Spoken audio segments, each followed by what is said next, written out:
Over the past few tutorials, we have been discussing free market economies, command economies, and mixed economies. This leads to the obvious question of what degree a government should be involved in an economy. Now let's dig in a little bit and see precisely how governments get involved with economies. But before we do that, let's first remember the primary goal, which is economic growth. So how does a government grow an economy? This is done by increasing productivity. Let's look at 6 specific ways governments attempt to do this. Number 1, achieving full employment. Governments support economic growth by getting as many people working as possible. In other words, the goal is full employment, where nearly everyone who wants a job has one. As stated in a previous tutorial, this means that the unemployment rate would be between roughly 4 and 5%, though this range is disputed by some economists. There are many ways governments can help increase employment. First, it can literally create jobs. For example, if the government decides it needs to provide public housing for those in poverty, workers will be needed to both build and maintain all that housing. Second, governments can loan money to businesses so that they can hire workers. Third, governments can either reduce or increase regulations so that it is easier for businesses to hire workers. Fourth, governments can build or fund schools, as well as loan money to students to attend schools, to increase the skills of its citizens, such that they qualify for available jobs. Fifth, governments can provide tax incentives so that businesses are more likely to hire more workers. This means that businesses would have less of a tax burden than they normally would. Those are just 5 of the ways that governments attempt to achieve full employment. Number 2, securing financial markets. A strong financial market also helps lower the unemployment rate. A financial market is one where investors buy or sell assets. Financial markets are important to an economy for a variety of reasons. These markets function to make assets more productive while simultaneously lowering the cost of transactions. Common examples of financial markets are stock markets, bond markets, commodity markets, and derivatives markets. A stock market is one in which investors make money by buying and selling shares, also known as stocks, of ownership in public companies. When investors buy stocks at a cheaper price and later sell them at a higher price, they earn a profit from the sale. Additionally, in some cases, stockholders can receive dividends from that company. In a bond market, investors buy bonds, which are essentially things that represent a promise by a borrower to pay a lender the money they borrowed back, plus interest. Investors make money from the interest they earn after buying bonds from companies or even the government itself. Within an agreed period, a company or the government has to pay back that money plus interest.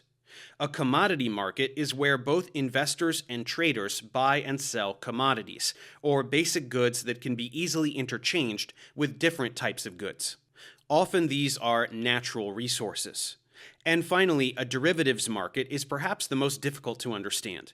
A derivative is an asset that is based on the value of another asset and is linked to that asset by a contract. So if the linked asset goes one way, the derivative also goes that way, whether up or down. Because derivatives markets can get complex, governments have generally been slow to regulate them. In order for a financial market to be secure, governments intervene to make sure all participants receive fair treatment.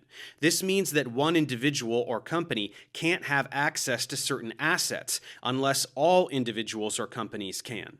In addition, governments intervene in financial markets to make sure they are more transparent to the public. If one company has inside information about a commodity, for example, this can give them an unfair advantage in the marketplace. In general, governments aim to prevent investors from manipulating financial markets, which can have some devastating effects on an economy, as we witnessed recently with the Great Recession of 2008. Number 3, regulating industry. In addition to regulating financial markets, governments also regulate any industry as a whole in order to support economic growth. Often, it is attempting to curb monopolies, or when a single seller dominates a market. We will learn more about how governments regulate monopolies in a future tutorial. Governments also set safety standards for products to protect consumers. They regulate working conditions to protect the health and safety of workers. How the regulation occurs depends on what type of industry it is. For example, governments may regulate the money supply in the banking industry to prevent bank runs. They may say factories can't dump their toxic waste in rivers to prevent catastrophic ecological damage. Governments often choose to set strict rules and guidelines in virtually any industry in order to promote economic growth. Number 4, protecting copyrights and contracts. Before looking at copyrights and contracts, let's recall what property means. Again, governments generally attempt to protect two types of property: private property and intellectual property. Private property is property owned by individuals or companies rather than the government or the general public. Intellectual property is any work or invention which is the result of creativity that one has control of. Governments protecting copyrights and contracts is extremely important for supporting economic growth. A copyright is a type of intellectual property that gives its owner the exclusive right to make copies of a creative work, usually for a limited time. Governments grant copyrights by controlling how many copies are made and who is authorized to perform or distribute the creative work. Countries with robust copyright laws often foster economic growth. Private property is usually protected through contracts. A contract is an agreement subject to law, so when someone does not follow an agreement, it is called a breach of contract. Due to contract laws, if someone breaks a contract with you, you can take them to court to resolve the issue. For example, if you buy a house from someone, both you and the person selling the house usually sign a contract to confirm the agreement. Often, this contract states the date by which the seller must vacate the house. So after selling the house, if the owner refuses to leave, this would be a breach of contract. Historically, we have seen that as long as governments step in to enforce contracts, economic growth naturally occurs. Number 5, investing in infrastructure, technology, and education. Governments support economic growth simply by helping create capital. Often they do this by redirecting public funds to invest in major public projects. First, governments around the world have highly prioritized infrastructure, which is a broad term for the basic physical systems. When we talk about infrastructure, we're usually talking about broad infrastructure across the entire country, and stuff that is usually unable to be financed privately. This includes both soft infrastructure and hard infrastructure. Soft infrastructure is made up of institutions that require human capital. Examples include financial institutions, law enforcement, or a healthcare system. Hard infrastructure is made up of physical systems in order to connect people within a country. Examples include roads, highways, bridges, and electrical grids.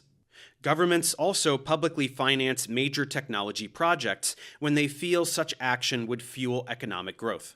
For example, there has recently been a push from governments around the world to expand broadband, high-speed internet connections, as well as build more charging stations for electric vehicles.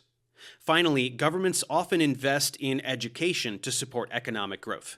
By providing public schools and supplementary public school programs, governments aim to create skilled citizens who are better prepared to become productive members of society. Researchers have found that a better educated society leads to less crime, improved public health, and greater civic engagement. Number 6, providing a general welfare system. By having a strong safety net for those struggling to meet basic everyday needs, governments have found that such an investment can also lead to more economic growth down the road. Welfare is a general term describing government aid for those in poverty. For the past 100 years, the main way governments have attempted to ease poverty has been to collect taxes from wealthier individuals and businesses and redistribute some of those funds to those in poverty. Examples include assistance for buying food, acquiring a home, or having access to health care. As previously discussed, governments also create a minimum wage, in part to reduce the burden on a country's welfare system. In conclusion, governments support economic growth by getting as many people employed as possible, securing financial markets, properly regulating industry, protecting copyrights and contracts, investing in infrastructure, education, and technology, and providing a general welfare system. However, such government intervention can sometimes lead to unintended negative consequences. So let's move forward and examine these as well. Thanks for watching. Subscribe to my channel for more tutorials. Support me on Patreon so I can keep making content. And as always, feel free to email me, ProfessorDaveExplains@gmail.com.